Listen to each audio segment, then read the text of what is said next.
It is 2026 र still पनि हामीले वरिपरि मान्छेहरूले यो त तल्लो जात हो, यो त माथिल्लो जात हो जस्तो शब्दहरू प्रयोग गरेको सुन्न सक्छौँ। जबकि यो चलन चाहिँ 1854 मा स्टार्ट भएको थियो। That is literally 172 years ago from now, होइन त। एन्ड मलाई चाहिँ पर्सनली किन यो कुरा किन गर्नु मन छ भन्दाखेरि किनकि मैले देखेको छु कि कतिजना हुन्छ नि मेरो मान्छेहरू जो चाहिँ सो कल्ड लोवर कास्टबाट बिलोङ गर्छन्, उनीहरू चाहिँ आफ्नो कास्ट भन्ने हिचकोचाउँथे क्या। उनीहरूले आफ्नो आइडेन्टिटी नै रिभिल गर्दैन थियो, cause they used to fear, they used to be anxious कि मान्छेहरूले उनीहरूलाई जज गर्छ, उनीहरूसँग साथी हुँदैन भनेर। I have seen that.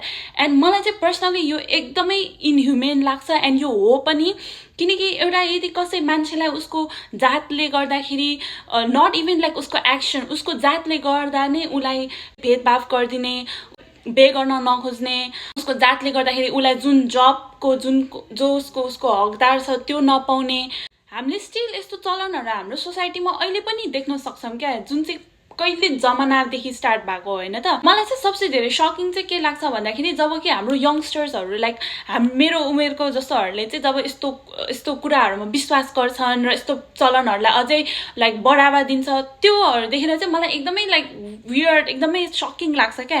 किनकि जब हाम्रो बाजेहरूले गर्छन्, मेरो मम ड्याडको उमेरकोले गऱ्यो भने त बुझिन्छ, किनकि उनीहरू त्यस्तै हुर्केर त्यस्तै पहिलेदेखि सुन्दै आएको हो र उनीहरूलाई के भन्छ अरे उनीहरूको माइन्ड नै चेन्ज गर्न एकदमै गाह्रो हुन्छ। आइम नट सेइङ कि उनीहरू सही हो, होइन, तर त्यो चेन्ज गर्न एकदमै गाह्रो हुन्छ, होइन त। बट हाम्रो उमेरकोहरूले चाहिँ हामीले चाहिँ अब हाम्रो फ्युचर हो नि त हाम्रो कन्ट्रीको, सो हामीले चाहिँ वी निड टु थिङ्क हामीले राम्ररी सोच्नुपर्छ, होइन। अहिले त यति धेरै अवेरनेस नै फैलिएको छ। सो आई थिङ्क द्याट हामीले चाहिँ एउटा रेस्पोन्सिबिलिटी चाहिँ लिनै पर्छ, होइन त, यो कुरामा चाहिँ।